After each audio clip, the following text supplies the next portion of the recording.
Bienvenue au cœur de l'histoire. Je suis Virginie Giraud. En 1955, le lynchage d'Emmett Till, un adolescent de 14 ans dans une petite ville du Mississippi, est relayé à la une dans la presse américaine. Ce garçon a été sauvagement assassiné pour avoir sifflé une jeune femme blanche. La communauté noire américaine savait que ces hommes pouvaient être victimes d'exactions. Elle réalise que ses enfants aussi. Mamie Till Mobley, la mère d'Emmett, va tout faire pour que le meurtre de son fils fasse évoluer les lois et la justice en faveur des Afro-Américains. Son combat fait l'objet d'un film en salle à partir du 8 février 2023. Emmett Till, le visage d'une révolution, réalisé par Chinonye Chukwu avec Danielle Deadwyler et Whoopi Goldberg. Quant à moi, je me suis replongée dans les témoignages des protagonistes de cette affaire et notamment celui de Mamie Till Mobley pour vous raconter l'histoire d'Emmett et de la lutte pour les droits civiques dans un récit en 2 parties. Emmett Till, les 2 visages d'une révolution pour les droits civiques. Épisode 1. Le visage de l'amour.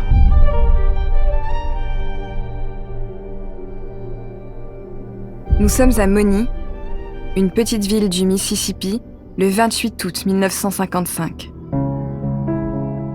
Il est 2h30 du matin. Des coups violents frappés à la porte de leur pavillon réveillent la famille Wright. Moses, un grand homme mince à la peau très noire, âgé de 63 ans, ouvre la porte. Devant lui se tiennent 2 blancs, J.W. Milam et Roy Bryant. Moses constate que Bryant tient un pistolet 45 mm. Il est très nerveux. Les 2 hommes sont à la recherche du gamin de Chicago qui se serait mal conduit avec Caroline Bryant, la femme de Roy. D'un coup, Milam et Bryant entrent de force dans la maison. Ils fouillent les chambres des enfants. Dans celle de Siméon, le fils de Moses, ils trouvent son cousin. Il a 14 ans, il est là pour les vacances, il s'appelle Emmett Till. Les 2 hommes lui ordonnent de s'habiller et de les suivre. La femme de Moses tente de s'interposer. On sait ce que ça veut dire dans le Sud quand les Blancs viennent chercher un Noir en pleine nuit. Quoi qu'ait fait son petit-neveu, elle propose de l'argent en guise de réparation. Bryant hésite un instant, mais Milam lui intime de refuser cette offre. Les 2 hommes tirent Emmett sur le perron. Dehors, Moses distingue un homme noir à côté d'une camionnette dans laquelle une femme blanche est assise. Bryant demande à la femme s'il s'agit bien du garçon qui lui a tenu des propos obscènes. La femme acquiesce. Les 2 blancs poussent le gamin dans la camionnette. Moses, impuissant, la regarde s'éloigner dans la nuit.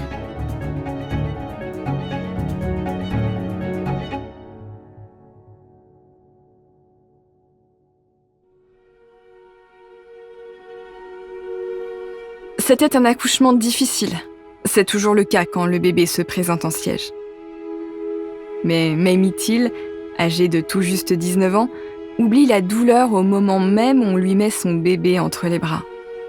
Pour elle, Emmett est le plus merveilleux des enfants, le plus doux, le plus joyeux, le plus charmant. Emmett Louis Till est né le 25 juillet 1941. C'est un enfant presque fusionnel avec sa mère. Mamie l'élève seule depuis qu'elle s'est séparée de son mari. Le duo mère-fils vit à Chicago, dans le nord des États-Unis. C'est là que les parents de Mamie ont déménagé quand elle était toute petite. Ils ont fui la pauvreté, la violence et le racisme du Sud pendant les grandes migrations afro-américaines. Dans la première moitié du XXe siècle, presque 2 millions de Noirs ont quitté les anciens États esclavagistes. Dans le Nord, nombre d'entre eux ont réussi à s'élever socialement en formant une sorte de classe moyenne qui imite le style de vie des Blancs.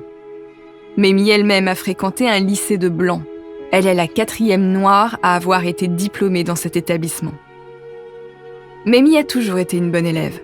Alma, sa mère, déplore de l'avoir vue se marier à 18 ans avec un homme violent. Mais maintenant que son mari est parti, elle aide sa fille à élever Emmett. Les 2 femmes lui donnent beaucoup d'amour. Pendant qu'Alma garde l'enfant, Mamie travaille dans les bureaux de l'US Air Force. Elle est la seule Noire de son service et gagne correctement sa vie. Sur les photos de famille, La mère et le fils sont toujours tirés à 4 épingles.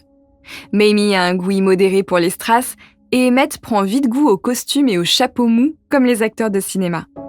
Il a les yeux noisettes et un joli sourire qui dévoile une rangée de dents impeccable. Soyons clairs, dans le nord des États-Unis, les Noirs ne sont pas les égaux des Blancs, mais ils ne vivent pas la ségrégation comme dans le Sud. À l'adolescence, quand Emmett se promène avec son cousin Wheeler Parker dans les rues de Chicago, il plaisante tout le temps. Il ne semble pas se rendre compte que le racisme est un fléau. Wheeler s'étonne souvent de voir à quel point Emmett semble à son aise partout, toujours en train de faire des blagues. C'est ce qui fait son charme. Au début du mois d'août 1955, Emmett vient d'avoir 14 ans. Il veut absolument partir en vacances avec son cousin Wheeler à Money, une bourgade du Mississippi où vivent leur grand-oncle Moses Wright, sa femme et son fils Siméon. Au départ, Mamie n'est pas très enthousiaste. Dans le Sud, les Noirs sont toujours en danger. Là-bas, c'est la ségrégation. Ils ont des règles différentes pour les Noirs là-bas. Est-ce que tu m'écoutes ? Il faut que tu fasses très attention avec les Blancs. Tu ne peux pas courir le risque de leur jeter un seul regard de travers. Oh. Fais-toi tout petit le temps que tu y seras. Laissons Emmett à Chicago pendant qu'il négocie ses vacances avec sa mère et faisons un saut dans le sud des États-Unis.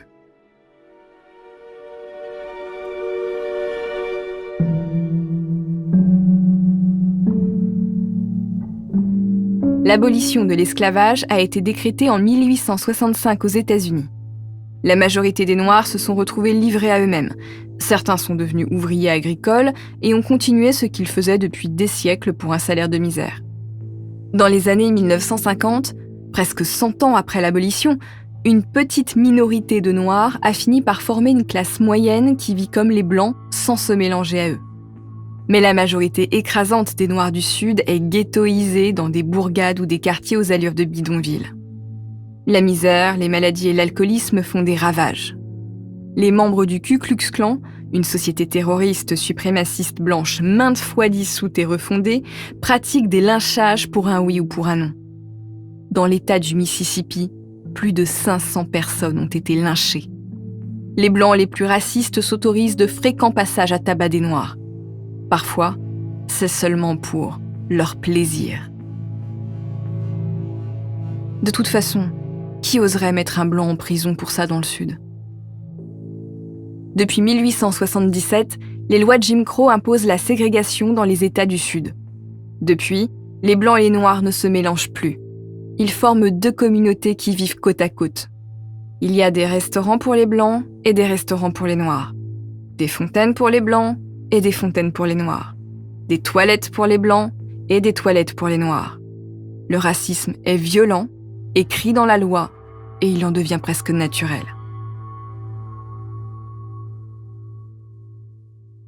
Mais depuis le début du XXe siècle, la NAACP, l'Association nationale pour la promotion des gens de couleur, se bat dans les tribunaux pour obtenir l'égalité. C'est le combat pour les droits civiques. En 1954, alors que Emmett Till a 13 ans, la NAACP a obtenu la fin de la ségrégation à l'école. Mais les États du Sud traînent à appliquer cette mesure qui les dérange. Pire, la marche inéluctable vers l'égalité avive le racisme de bien des Blancs dans le Sud, surtout chez les plus pauvres qui redoutent le déclassement. Retournons à Chicago au début du mois d'août 1955. Pendant que je vous racontais les lois de Jim Crow, Emmett a réussi à négocier ses vacances dans le Mississippi à une condition, il a promis qu'il se montrerait bien élevé.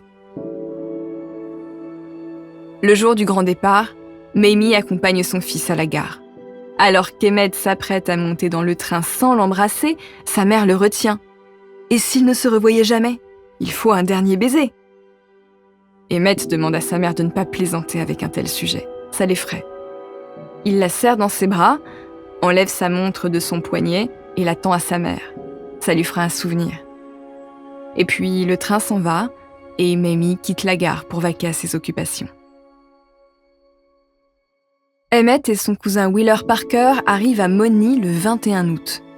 Leur grand-oncle Moses Wright les accueille chez lui. Wheeler aura sa propre chambre et Emmett partagera celle de son jeune cousin Siméon qui a 12 ans. Dans la journée, les adolescents jouent dans les champs. La récolte du coton a commencé. Il y a des fleurs blanches moelleuses à perte de vue. Les garçons donnent un coup de main pour gagner leur argent de poche. Mais ils ne sont pas très efficaces. Après tout, c'est les vacances. Le mercredi 24 août 1955, Emmett, ses cousins et des amis se rendent dans le centre de Money pour dépenser leur argent en bonbons à l'épicerie. Ils traversent une sorte de grande rue bordée de maisons rectangulaires sans charme. L'épicerie tenue par les Bryant est une maison blanche modeste de 2 étages. L'enseigne est bordée de 2 pubs Coca-Cola. Wheeler entre, fait ses achats et ressort. Emmett entre à son tour dans l'épicerie. Celle-ci est surtout fréquentée par des ouvriers noirs, mais elle appartient à un couple de blancs. Ce jour-là, Caroline Bryant est seule à la caisse.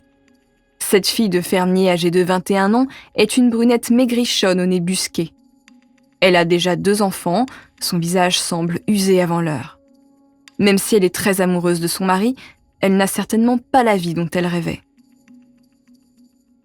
Quand je regarde les photos d'elle à l'époque, je ressens quelque chose d'étrange dans son regard, une forme de défiance matinée de haine. Emmett choisit quelques bonbons et tend la main pour déposer des pièces dans celle de Caroline. L'épicière retire vivement sa main. Elle ne veut pas être touchée par un noir. Emmett est-il décontenancé ? Il n'a pas l'habitude de ça à Chicago. Il échange peut-être quelques mots avec Caroline, on ne sait pas précisément quoi, et puis il sort de la boutique en la sifflant comme un adolescent qui maîtrise mal les codes de la séduction. En l'entendant siffler, Siméon et ses copains du Sud sont catastrophés. On ne fait pas ça ici. Caroline sort de la boutique furieuse et se dirige vers sa voiture où elle va chercher un revolver. Les garçons s'empressent de monter dans leur véhicule. Ils ont peur. Emmett aussi. Il vient de réaliser qu'il a fait une bêtise. 3 jours s'écoulent. Emmett a sans doute oublié sa bévue. En revanche, de Money à Greenville, la ville voisine, tout le monde ne parle que de ce garçon noir et dodu qui aurait fait des avances à Caroline Bryant. De l'histoire d'amour au quasi-viol, toutes les versions circulent. Le problème de la rumeur, c'est qu'elle va vite et qu'elle colporte n'importe quoi. Quand Roy Bryant rentre de voyage 3 jours après les faits, sa femme doit lui rendre des comptes. Caroline prétend que le gamin noir de Chicago l'a molestée. L'épicier blanc ne réfléchit pas longtemps, il va devoir lui donner une bonne leçon.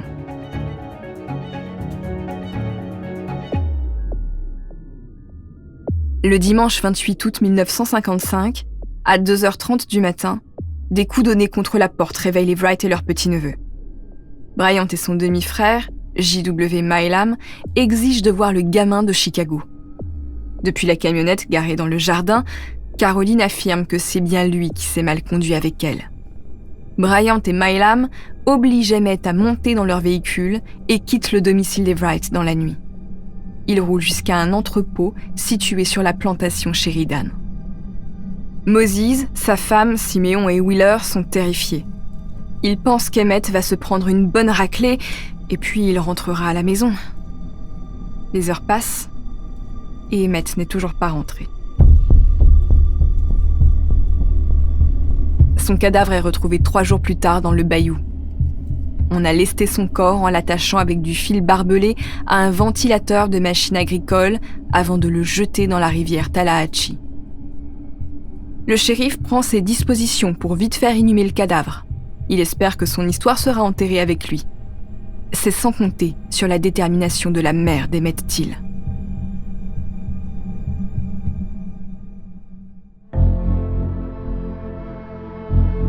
Quand Mamie apprend la mort de son fils, elle est dévastée.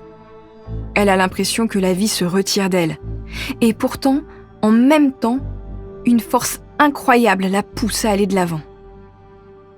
Elle entame un bras de fer avec l'administration de l'État du Mississippi pour rapatrier le cadavre de son fils à Chicago. C'est sa première victoire.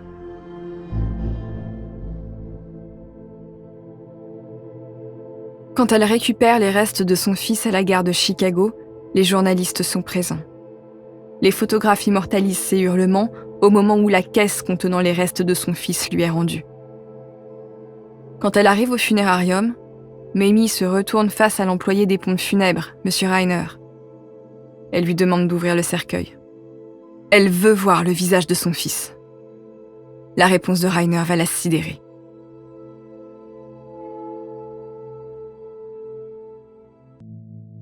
Le visage de la haine. Nous sommes à Chicago au début du mois de septembre 1955. Mamie Thiel exige que M. Reiner, l'agent des pompes funèbres, ouvre la boîte dans laquelle son fils repose. Reiner refuse. Il a signé des documents administratifs qui lui interdisent de le faire. Excédée, Mamie lui demande s'il a un marteau. Reiner lui demande pourquoi. Mamie lui promet que c'est elle qui va ouvrir cette maudite boîte.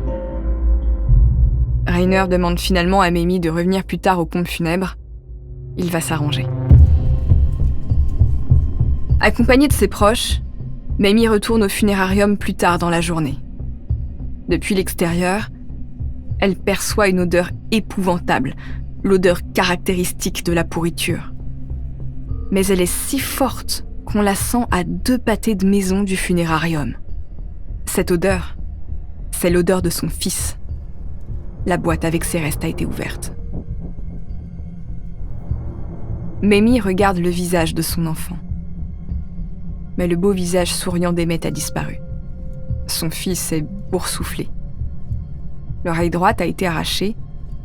Le nez est tellement fracturé qu'il semble avoir été haché. L'œil droit pend de l'orbite, le gauche a disparu. Le sommet du crâne est fendu. Près de la tempe, il y a un trou laissé par une balle. Il est si large que Mamie peut voir à travers la tête de son fils. Elle en trouve ensuite ses lèvres tuméfiées pour voir ses dents si parfaitement alignées qui faisaient sa fierté. Il n'en reste plus que 2.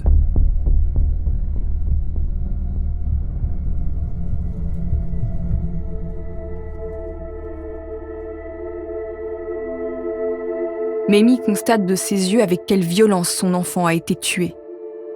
Elle savait qu'il y avait des histoires de lynchage dans le Sud. Elle savait que ça concernait des hommes. Mais pourquoi une telle sauvagerie ? Pourquoi sur un enfant ? Sur son enfant ? Reiner demande à Mamie Thiel s'il veut qu'il arrange le visage d'Emmett pour les funérailles. Mamie refuse. Elle veut une messe avec un cercueil ouvert pour que tout le monde puisse voir ce que les meurtriers ont fait à son fils. En attendant les funérailles, Mamie commence à remuer ciel et terre pour obtenir justice. Elle convoque des journalistes au funérarium. Cette odeur, monsieur, c'est celle du corps de mon fils. Il m'est revenu empestant la haine raciale, défigurée. On l'a matraqué au visage. Il n'a plus de dents. On lui a tiré dans la tête. Et je veux que toute l'Amérique soit témoin de ce qu'on lui a fait. Elle écrit même un télégramme au président Eisenhower le 2 septembre 1955. Mais il restera sans réponse. En revanche, la NAACP, l'Association nationale pour la promotion des personnes de couleur, a remarqué Mamie.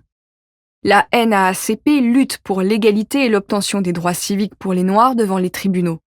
En presque 50 ans, cette organisation est devenue puissante et elle agit comme un lobby. Elle a besoin de madones et de martyrs pour illustrer ses combats. Il faut de préférence que ces victimes d'injustice soient bien sous tout rapport pour faire adhérer au maximum l'opinion à leur combat. Le profil de Mamie est parfait. C'est une femme noire éduquée qui parle bien devant les médias.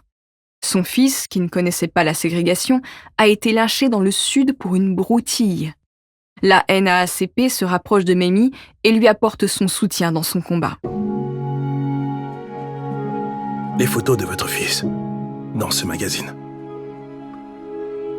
elles ont transformé la vie des gens. Ma femme, elle est ici avec notre fils. Elle participe avec moi aux travaux de recherche pour le procès. Et je vous donne ma parole. que nous ferons tout ce qui est en notre pouvoir afin d'obtenir justice pour Emmett Till. Mamie Till Mobley a bien compris la puissance des médias. Elle a autorisé les photographes du magazine Jet à diffuser les photographies du cadavre de son fils à côté d'autres portraits de lui, bien vivant et souriant. Elle veut montrer les deux visages d'Emmett, celui de l'amour et celui de la haine.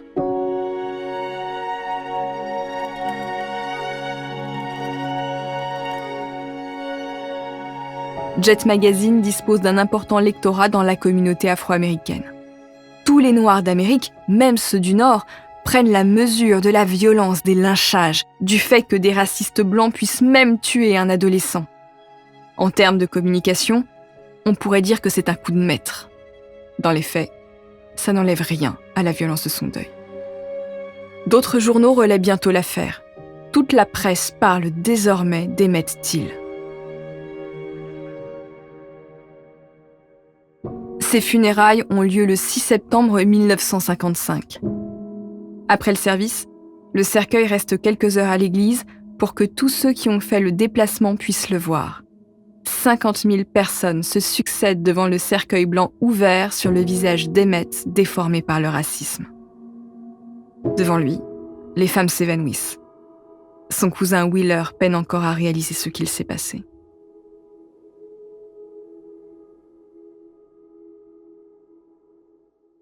Le procès du meurtre d'Emmett s'ouvre seulement 13 jours plus tard, le 19 septembre, dans le Mississippi.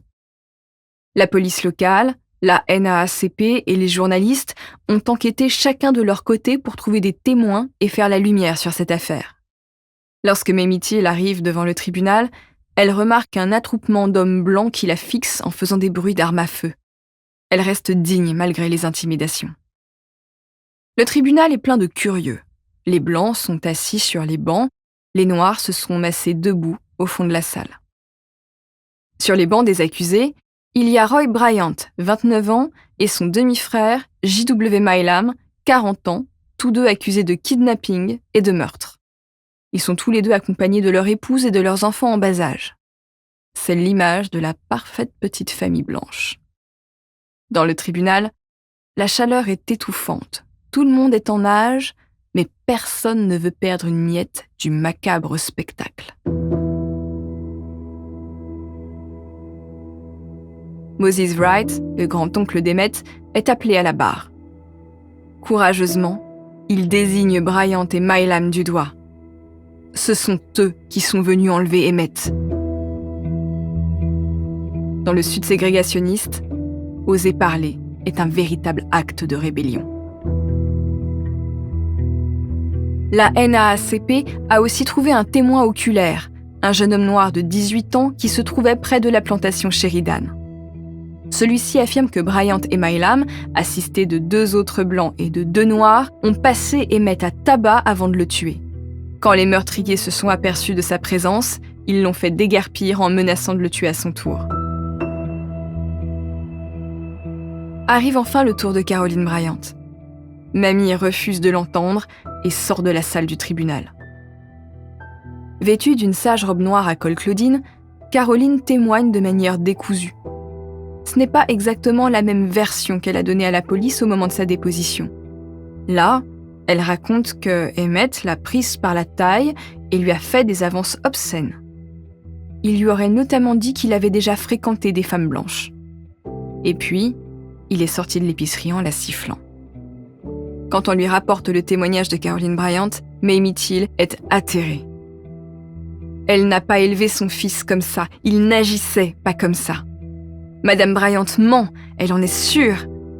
Mais qui va la croire, elle, une femme noire ? 4 jours après l'ouverture du procès, le 23 septembre 1955, les 12 hommes du jury, tous blancs, se retirent pour délibérer. Mamie constate que les Noirs au fond de la salle sont en train de quitter le tribunal. Elle comprend que c'est déjà fini. Il n'y a pas de doute sur l'issue du procès. Quelques heures plus tard, le verdict est rendu. Roy Bryant et J.W. Milam sont déclarés non coupables. Dans les États ségrégationnistes du Sud, on peut tuer un gamin noir en toute impunité. Bryant et Milam posent avec leurs femmes devant les journalistes pour célébrer le non-lieu. Caroline embrasse Roy à pleine bouche sous les lumières des flashs. Les communautés noires sont révulsées par le verdict. Elles avaient conscience qu'un homme noir pouvait être lynché dans le sud et battu dans le nord en toute impunité. Elles savaient qu'une femme noire ne peut pas se dire victime de viol parce que la loi ne le permet pas. Mais tuer un enfant? L'affaire fait le tour de l'Amérique et son écho arrive en Europe. Le 4 novembre 1955, le journal français Le Monde espère que le martyre d'Emmett Till éveillera les consciences. Il y a à peine un mois, j'avais un joli appartement à Chicago. J'avais un excellent emploi. J'avais un fils. Quand un malheur arrivait à des Noirs dans le Sud, je me disais, eh bien, c'est leur problème, pas le mien. Mais aujourd'hui, je sais à quel point j'avais tort. Le lynchage de mon fils m'aura appris que ce qui arrive à n'importe lequel d'entre nous, où que ce soit dans le monde, doit impérativement être notre problème à tous. Les leaders de la lutte pour les droits civiques aux États-Unis s'emparent de l'affaire Emmett Till pour pousser les Noirs à militer pour leurs droits. Lors de son discours à Montgomery, en Alabama, le 5 décembre 1955, Martin Luther King décrit ce crime comme l'un des plus atroces et inhumains du XXe siècle. Quelques jours plus tard, le boycott des bus de Montgomery commence pour protester contre l'arrestation de Rosa Parks. Cette femme noire avait refusé de se lever pour qu'un blanc puisse s'asseoir seul dans la rangée de sièges qu'elle occupait. Les manifestations pour les droits civiques se multiplient. Le visage déformé d'Emmett Till a poussé des centaines de milliers de gens à l'action. Mais pour Mamie, le pire est à venir. Poussés par l'appât du gain, Roy Bryant et J.W. Milam livrent leurs témoignages sur la nuit du meurtre à Look Magazine contre $4 000. Ils avouent avoir enlevé Emmett Till avec la volonté de lui donner une bonne raclée. Mais Emmett ne se serait pas laissé intimider. Les coups ont donc redoublé jusqu'à ce qu'on lui tire dans la tête. Milam et Bryant voulaient faire un exemple pour les Noirs de la région. Leurs confessions paraissent dans l'exemplaire de Look Magazine du 17 janvier 1956 qui se vend à 3 millions d'exemplaires à travers le pays. C'est un véritable succès pour le journal. Mais l'affaire ne peut pas être rejugée pour autant en vertu du Double Jeopardy Rule. On ne peut pas juger 2 fois la même affaire. Les meurtriers poursuivent leur existence en toute quiétude. Milam meurt en 1980, Bryant divorce en 1979 et meurt 15 ans plus tard. Caroline, quant à elle, s'est remariée. Dans les années 2000, elle vivait encore à Greenville, à quelques kilomètres des lieux du drame.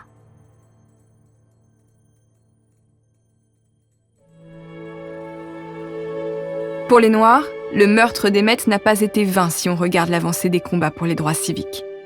La NAACP remporte de nombreux succès qui aboutissent à la fin de la ségrégation. Le Civil Rights Act est ratifié en 1964. Depuis, aux États-Unis, toutes les formes de discrimination sont interdites. Dans les années 1980, Keith Beauchamp, un adolescent noir de Louisiane, tombe sur un vieux numéro de Jet Magazine.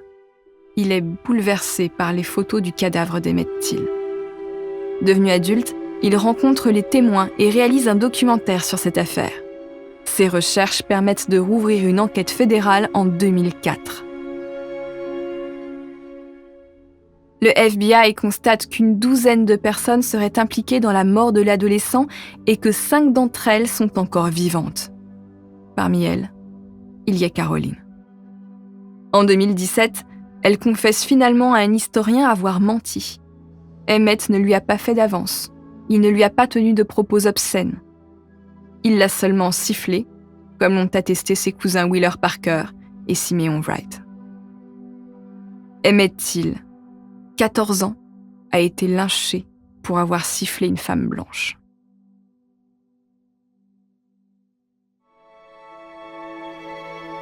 L'année dernière, en mars 2022, une nouvelle loi est décrétée aux États-Unis.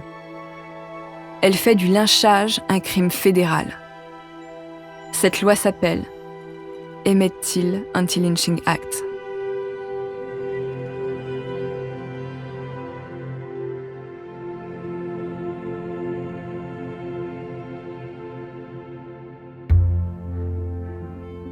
C'est la fin de ce récit consacré à Emmett Till à l'occasion de la sortie du film Emmett Till, le visage d'une révolution.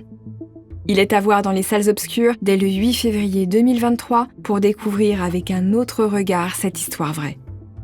Au cœur de l'histoire est un podcast original produit par Europe 1 Studio. Je suis l'auteur du récit que vous venez d'écouter. La direction artistique est assurée par Julien Tarot.